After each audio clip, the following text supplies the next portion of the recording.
Okay, good morning, students.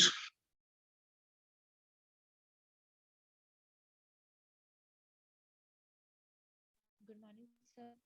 Good morning sir. Okay, आ गए सभी 13 students हैं। इतनी लास्ट क्लास में भी यही स्ट्रेंथ थी। Sir, 29. इतने ही थे लास्ट में भी, लास्ट क्लास में भी। Sir, 29 students थे last class में. ओके, चलो आपका बेकरी की क्लास है, बेकरी का प्रैक्टिकल है। पॉसिबल तो नहीं है कि प्रैक्टिकल कर पाए। सो नेक्स्ट क्लास में हम नेक्स्ट लेक्चर में हम कुछ ऐसी रेसिपीज ट्राई करेंगे जो घर पे इजीली बन जाए। ठीक है। Yes. और इस क्लास में मैं आपके साथ एक वीडियो शेयर करूंगा कमर्शियल बेकरी की। उसमें आप देखना ब्रेड का डो कैसे बनता है, ब्रेड कैसे बनती है कमर्शियल बेकरीज में। ठीक है। Okay, sir. और नेक्स्ट प्रैक्टिकल में हम घर पे कोई रेसिपी सबके घर पे जो अवेलेबल रहेगी इंग्रेडिएंट्स उनसे कुछ बनाएंगे, ट्राई करेंगे घर पे बनाने का कोई बेकरी प्रोडक्ट। ठीक है, जैसे Sir, केक जहाँ Korean कोई cake. केक, जहाँ ब्रेड, कुछ भी, या पिज्जा। आपने पीता ब्रेड बनाई थी लास्ट प्रैक्टिकल में शायद। Yes. हाँ, वो Yes. घर पे इजीली बन सकती है पीता ब्रेड। और आप फलाफल ट्राई कर सकती हो घर पे। अगर चाहो तो मैं आपके साथ रेसिपी शेयर कर सकता हूँ फलाफल की। फलाफल आपने शायद बनाया भी होगा। जब ये आए थे, आपकी वर्कशॉप हुई थी, आपने देखा होगा।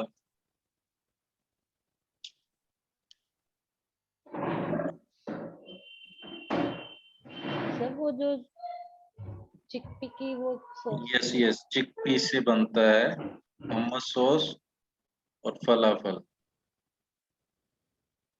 Yes, sir. नेक्स्ट प्रैक्टिकल में ट्राई करेंगे हम। Okay, sir. ओके, मैं वीडियो शेयर कर रहा हूँ आपके साथ। सो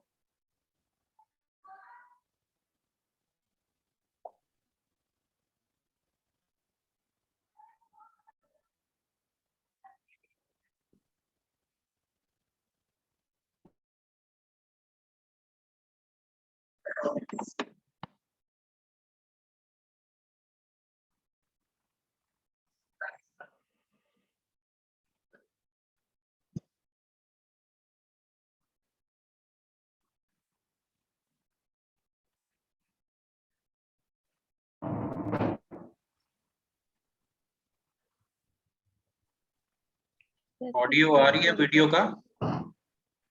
वीडियो आ रही है, ऑडियो नहीं आ रही. ऑडियो ऑडियो प्ले हो रहा है, ऑडियो आ रहा है? No, sir. No. No. Sir, subtitles on कर लो.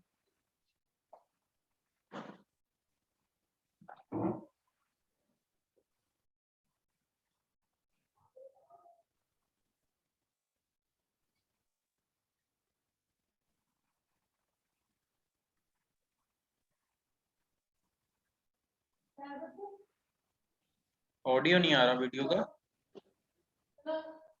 Yes, sir, ऑडियो नहीं आ रहा. ठीक है।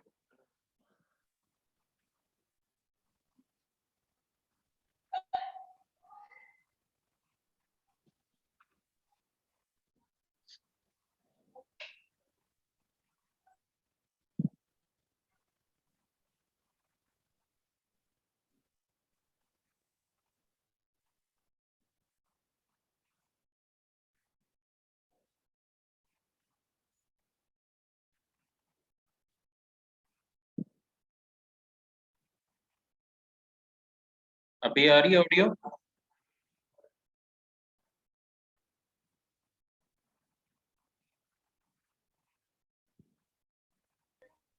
Sir, वीडियो पाउस है शायद. चलने दो. ऑडियो आ रहा? Sir, वीडियो पाउस है शायद. वीडियो स्टॉप हो गया।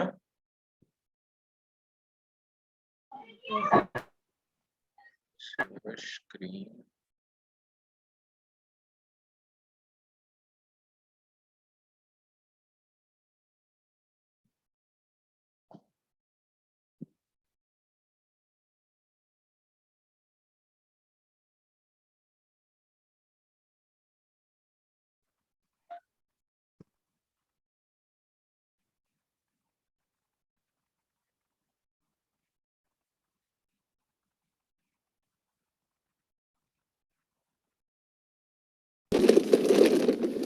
We were amongst the first bakeries to audio आ रहा अभी?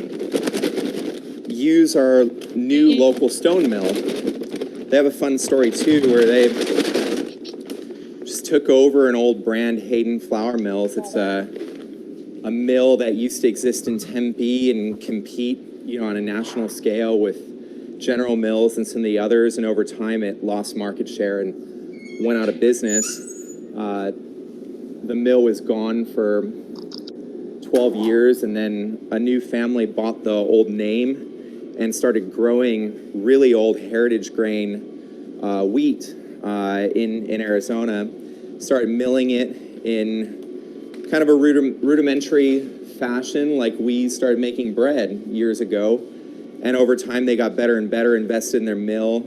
We ended up buying a variety of grains from them and mixing them ourselves, spending a year or two just trying to figure out what blends we like, doing the little bit of this, a little bit of that, and then finally decided to ask them to blend at the mill. So this flour I just dumped in seems really easy and simple, but it's actually like 6 different flours put together by us, formulated by us, and then blended at the mill.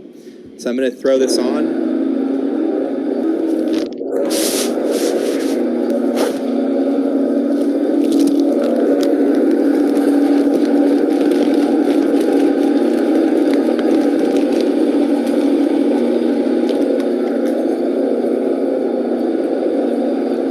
It's 120 loaves of bread. This first step is just mixing flour and water together.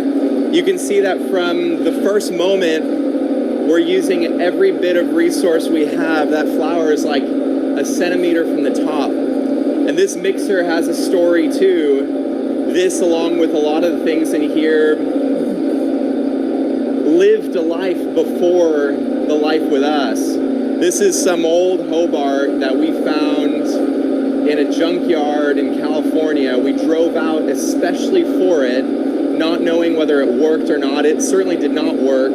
All the electrical boards were fried, didn't work at all, but we bought it at a really good price. And at the time, we didn't have any money for mixers whatsoever. So we had been hand mixing everything. This is really just a year and a few months ago. It's about a year and a half. We're hand mixing everything. Now this thing comes in, none of the buttons worked, everything's burnt, and we went to our local electrical supply store, found random switches and random buttons. We hijacked timer 1 with something completely different now. Now it's a bowl rotator, so I can stop the bowl.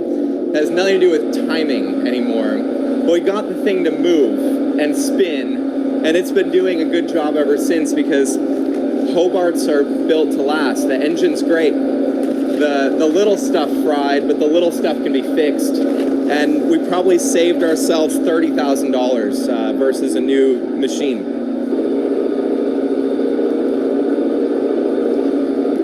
You would think that I would have all this memorized in my head, and the thing is I don't, even though I've made these over and over again. I do have that one memorized, but this one I had to look up. And it's because we're constantly tweaking recipes still to this day.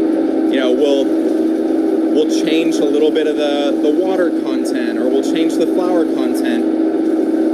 And when you make something every day for years, some of those like old formulas are plastered to your brain. So I'm still going back to old versions in my brain. I need to reference something to see what I've done with it.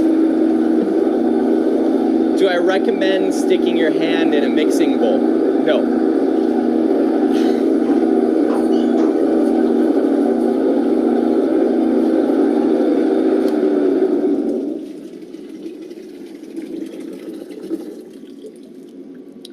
So I didn't mix that fully by any means. I'm still missing ingredients. This is a very simple bread. It's as simple as bread gets: flour, water, and salt. There is sourdough starter, but I will explain why sourdough starter really is no more than flour and water. So you could say this is a 3-ingredient bread. It's still missing the leaven, and it's still missing salt. 3 ingredients because a sourdough starter, which we have right here, is just fed with flour and water. There's nothing else in here other than microbes, flour, and water. Just over a kilo of salt. Yep, we're doing that kilo thing.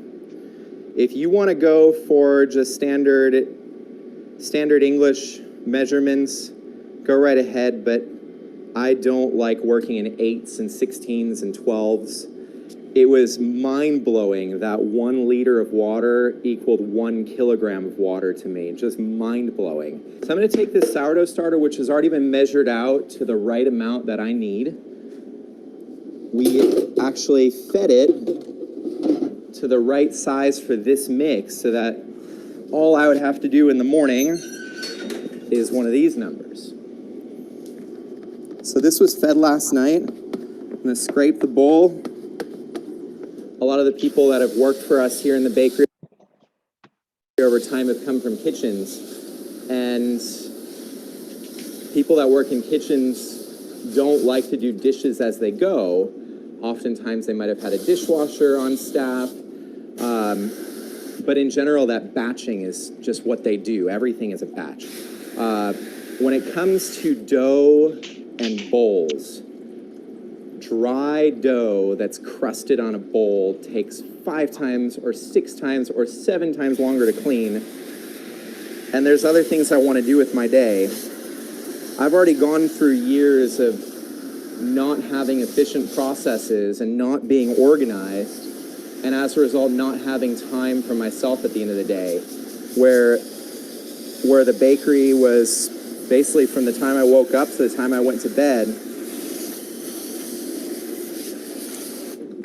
And so making sure there's not a huge amount to clean up at the end of the day is one of the ways that I show care to myself. Starter's actually a little bit old for my liking. I can see the texture and consistency of it. For the sort of perfectionist in me, I just immediately feel like there is a point of failure that needs to be improved upon for next time.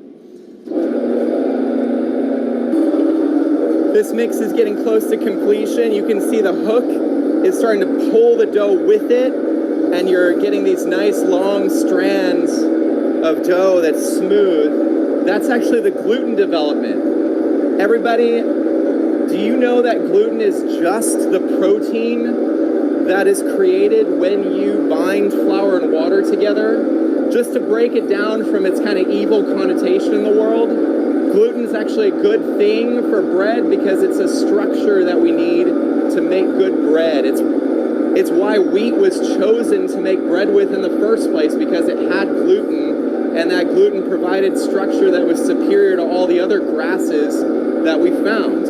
Can we bake with other grasses? Yes. Are we learning how to make gluten-free sourdough right now? I'm not going to talk more about that, but yes. Do most people need gluten-free bread? No. Most people just need real bread that's been made over a longer period of time to break down the wheat so that it's not so hard for our bodies to digest.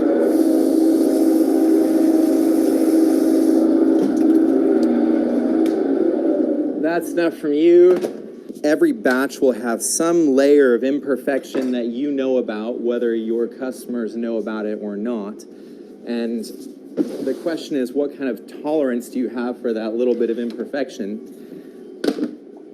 It's really important not to get too egotistical about the whole process either, because good food is good food, even if it's a little bit less aesthetically pleasing on your bad days. So the question is, should I just toss 20 loaves of bread that that are slightly shorter or slightly wider or slightly taller than my ideal perfect loaf?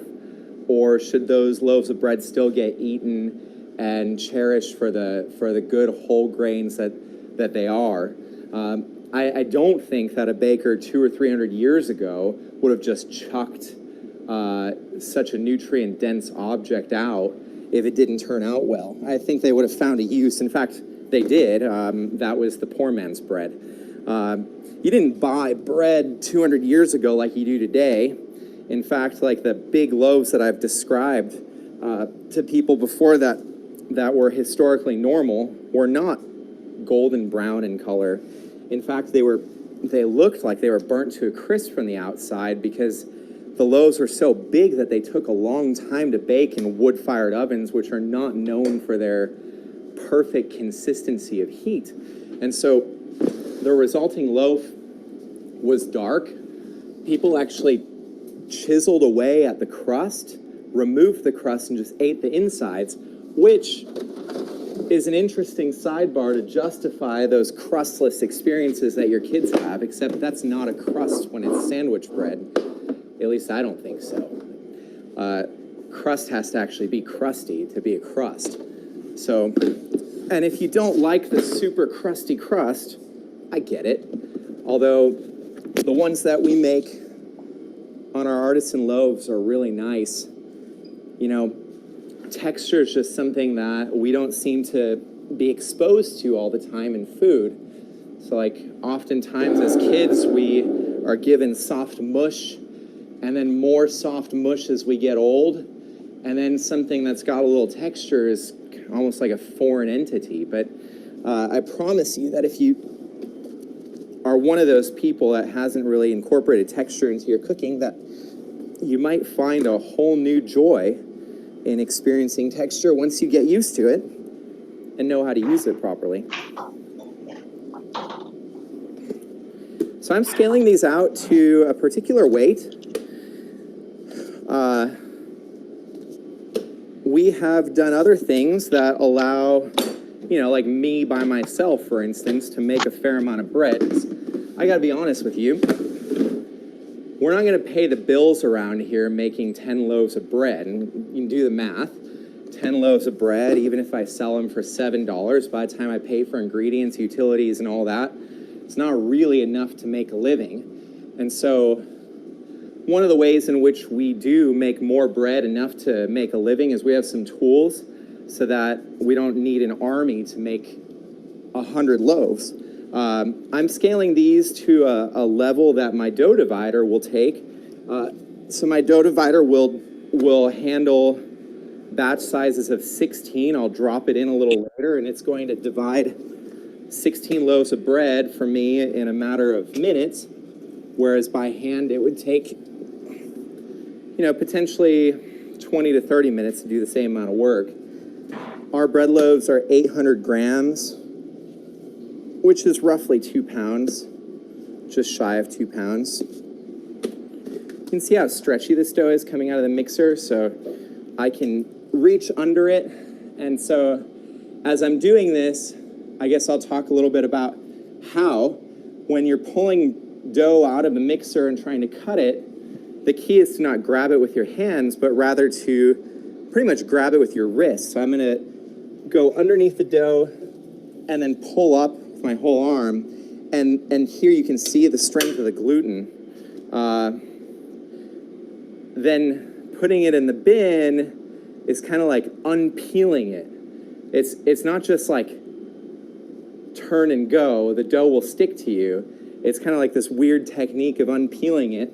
So when people first start, they get discouraged because they'll watch me do this somewhat quickly, and within a moment, they're covered in dough. They can't get it off their hands. They can't grab it out of the mixer. They can't seem to do anything without just getting frustratingly messy. And that is the life of a mixer. We're a little bit behind on folding dough. It's 10:30. I'd like to get to shaping by noon at the latest, so we've got to get 3 folds in right now, basically 10:30, 11, 11:30. And then by noon, this dough should pretty much be where I want it for shaping. The whole point in folding dough is to stretch it, strengthen those gluten strands, give the dough more structure so that it stands up better as we shape it. So I'm going to pull the dough up and stretch it to its max before it breaks. You don't want it to break during this process. And I'm turning it and stretching it in all three directions that I can sort of stretch it. And I'm done. Just see how stretchy this dough is.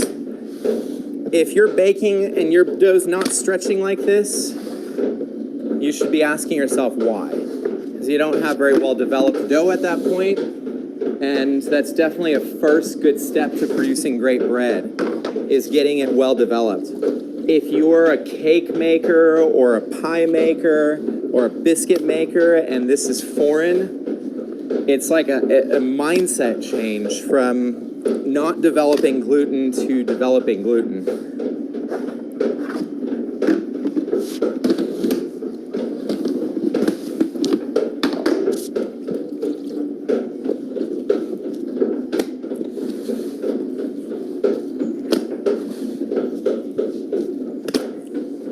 Notice I'm not being particularly gentle either, so don't be afraid to kind of go after it when you stretch it. Just avoid tearing it. So I'm putting my hands in the side, trying to get underneath the dough. I'm again using my entire base of my hand as almost like a shelf for the dough. I'm not gripping it so much as I'm scooping it, stretching, and then dropping.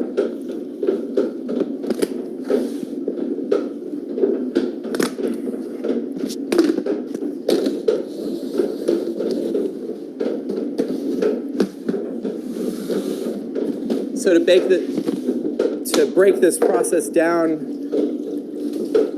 even more,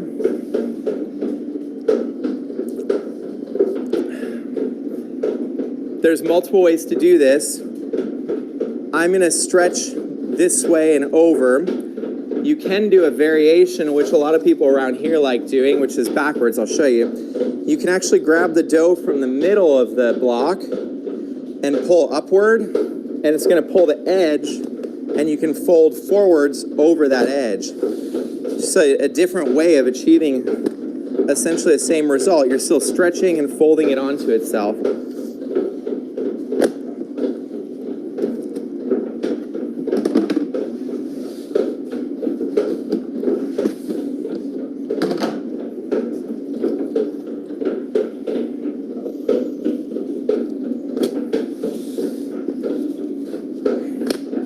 Between every fold, I'm rotating the bin, so I'm getting it from both ends, and then I'm getting it sideways.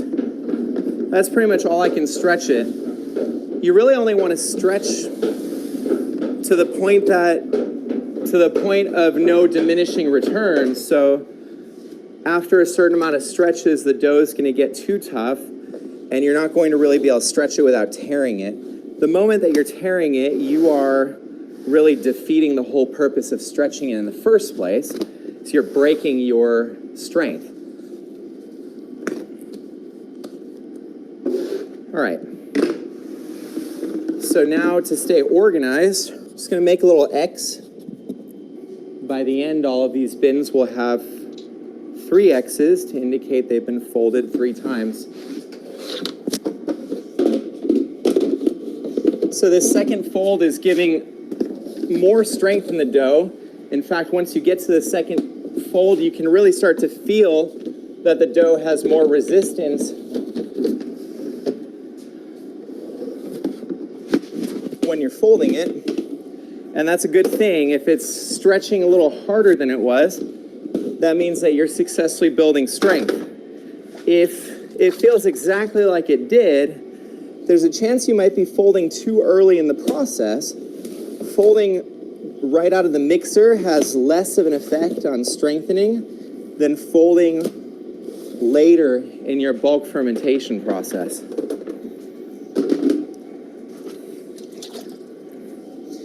So this is the second of 3 folds that we're going to do.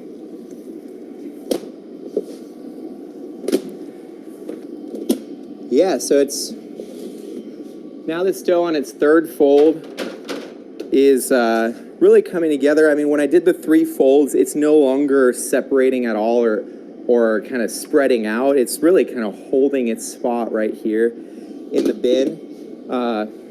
And it's sort of hard to see visually to the same extent that I can feel it, but I can just feel that it's ready. I'm actually going to leave these bins out.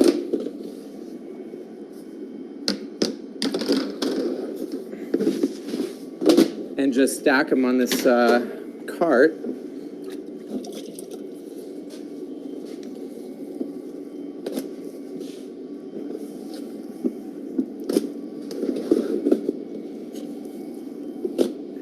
As it goes further in its fermentation process, with passing moments, I get a little bit more nervous. And it's mainly because I am using a piece of machinery to divide it. At home, it's actually, you don't have to worry as much to the minute. Because when you're working with your hands, you just have, remember, like, no machine matches up to a human in adaptability. So machines are better for set processes. And for one, the divider starts to really perform worse if the dough has too much gas built up in it. It'll start to cut the bread less evenly, and its entire purpose in life is to cut 16 loaves of bread evenly, so that I don't have to measure them out separately. Once that process sort of breaks down, then it's completely worthless. So just because you have machines that do a task doesn't necessarily always mean you're in a better spot. My particular skill level dividing bread is maybe only off by 10% from the speed of the machine. We have the dividers here not really for my benefit, because if it was just me and Amanda, we would probably just be better off dividing by hand. We've done it so much that we're pretty fast at it. But the divider allows us to replicate the process with newer staff members who haven't shaped 10,000, 20,000 loaves. And they can just jump on and start dividing bread within the right parameters. We still have to do some hand dividing, and they're just learning at a slightly slower pace on the hand dividing side.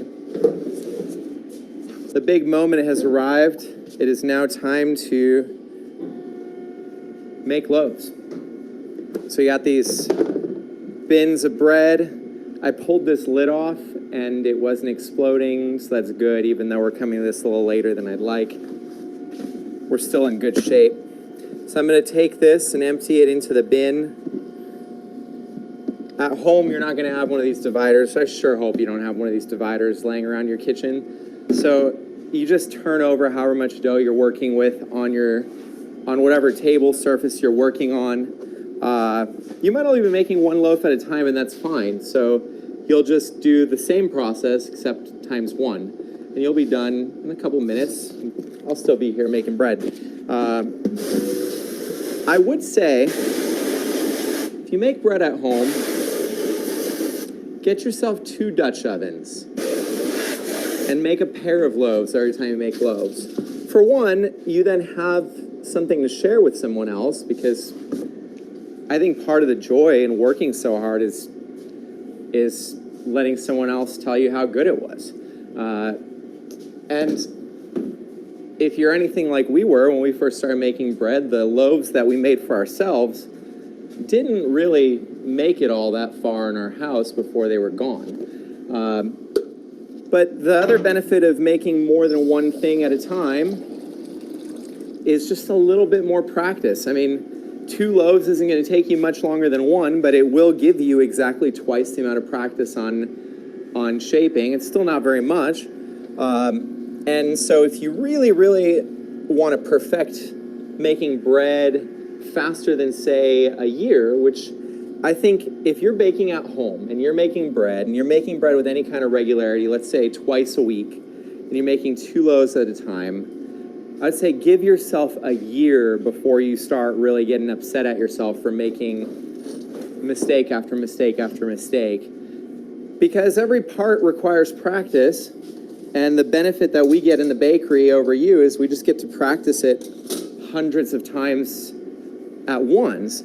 So there's really 2 ways in which you can get good.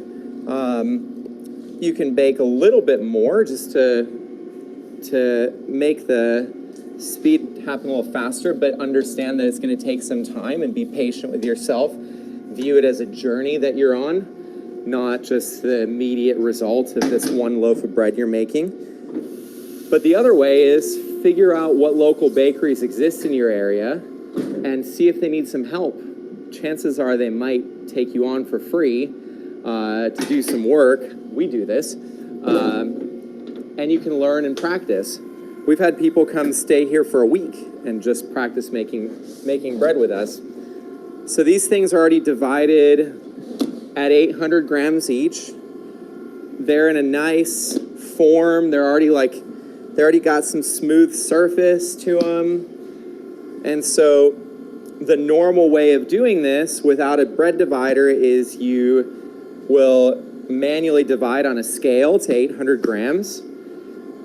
And from there, it's probably going to be several pieces of dough that you're piecing together to get to that 800 grams.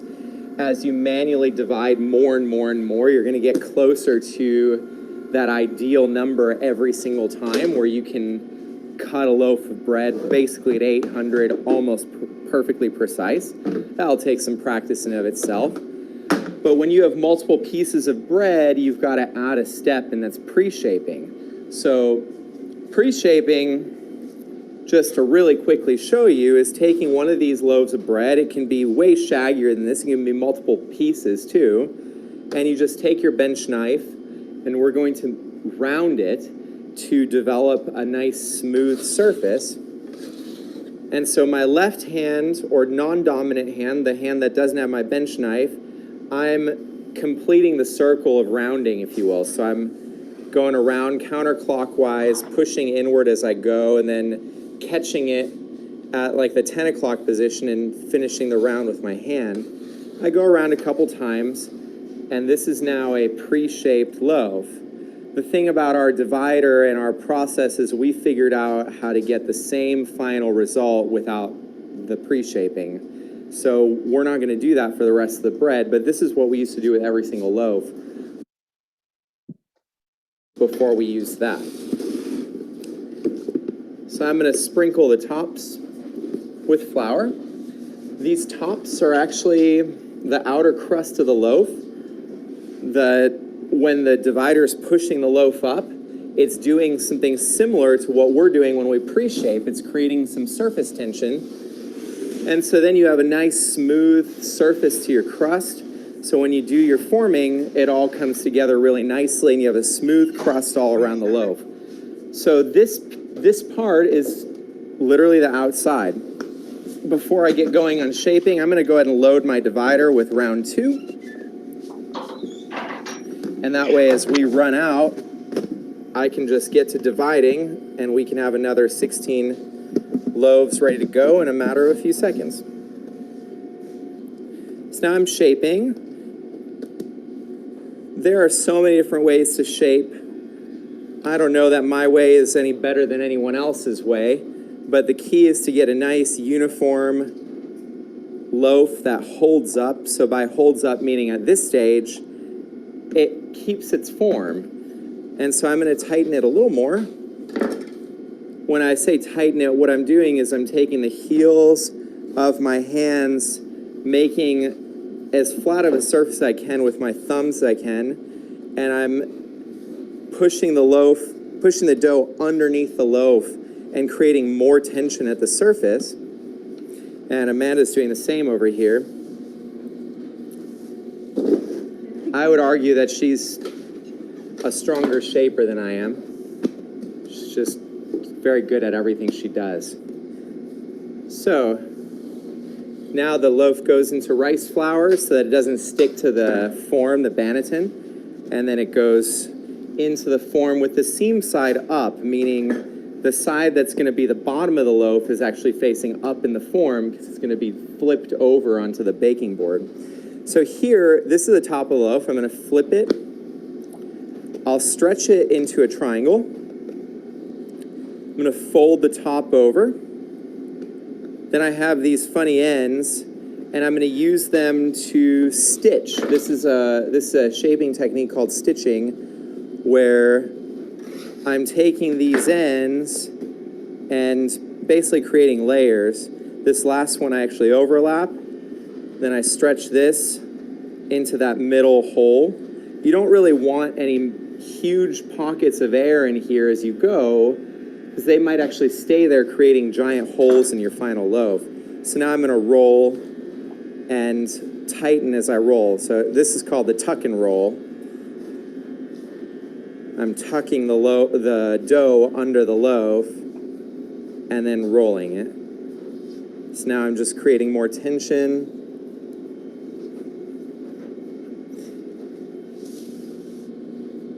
Working with this type of bread requires gentle dough handling. Not only do you not really want to disturb the gas that's been built up in the loaves, but you don't want it to stick to you. They say baker's hands are a thing. You know, once you've dealt with dough enough times, it doesn't stick to you. It's just a practice thing. Like when you're taking dough out of the mixer, you're sort of letting it unpeel from your hand as you drop it into a bin or a mixing bowl. In the same way here, you're not trying to grab at it. You're still just trying to scoop it lightly. I'm barely touching it as I handle it. You know, like my fingers are resting below it, but I'm not gripping it so much so that I'm going to stick. And if I started to grip it, I would too stick, like some of you might be doing at home as you try. And again, this is probably one of the more frustrating aspects of baking, is just the dough sticking to your hands and not being able to get this smooth result, watching somebody else shape rapidly and get good result after good result. Meanwhile, you're at home wondering, will I ever interact with dough this way? And at least you're at home thinking that, and you probably have another job that pays the bills. Imagine my life in the beginning of all this, when I was wondering if I would ever make a loaf of bread well and not stick to myself, and I had to use this to make money. So, you know, there's always some silver lining. There's a nice thing not having the pressure of your finances in your ability to not stick to dough. So take a load off and just relax your way through this and get a little bit better each time. Soon enough, you'll be shaping like a pro. And if you join a bakery for 1 or 2 weeks and volunteer your time, I promise you'll come out the other end much better at this process. 'Cause chances are you'll shape more loaves in 1 day at a bakery than you'll shape in an entire year of baking for yourself at home. So how do I know that my bread is ready to scale in the first place? It has to have risen, and then you have to start asking yourself some questions like, when do I want to bake this bread? And how is it going to do its final rise, or the proofing stage? There's 2 main approaches. One is ambient and the other one is cold. The ambient method means that once we form the loaves, we would probably wheel the loaves into the oven room where it's a little warmer than it is in here. The loaves would proof pretty rapidly, in less than 2 hours for sure. I would probably bake these closer to 1.5 hours from now to get a similar result. The trade-off is that it's not very forgiving. You better nail that timing, better get it just right, and don't expect to have any fancy ornamental scoring on your loaves, because trying to cut warm dough will not result in beautiful patterns. At best, you'll get some halfway decent markings that look like whatever you intended them to look in small resemblance form, like distant cousin of what you actually wanted. So you can probably tell that we don't do a whole lot of ambient baking, although I respect the bakers that do. their worlds are harder than mine, where they're having to race the clock and race their sourdough starters or their yeast to the oven. And the fridge is much better for us, and I would argue for most people, because you can throw the dough in the fridge and so long as your fridge is working, you can forget about it until tomorrow. I say so long as your fridge is working because try throwing huge quantities of warm dough into a fridge and watch every fridge start to break really quickly. If you're wondering, watching me use a dough divider, whether it's okay for an artisan bakery to use a piece of equipment that speeds up the process, I just have a real simple question for you. Do you want good bread or do you want bad bread? Because I have too many people buying bread from me to be able to race the dough every day by hand. I'm fast, but I'm not that fast. And today is a light day, so dividing all this by hand wouldn't be that big a deal. But there's days where we're making 3 or 4 times this amount of bread in one day. And for that, you know, we just simply need a little bit of assistance that a device like this provides. If you asked me 2 years ago if I would ever have one of these in the bakery, I probably would have given a really hard no. But at the time, I didn't even have a mixer, so the idea of having a dough divider was almost an unacceptable insult to me as I was hand mixing dough. I actually remember when we first bought the oven, we were talking to the person who sold the oven. It's like, yeah, so you're gonna wanna buy this and this and this. And I just remember thinking to myself, like, no, I'm gonna mix everything by hand. I'm gonna do everything the slow, old-fashioned way.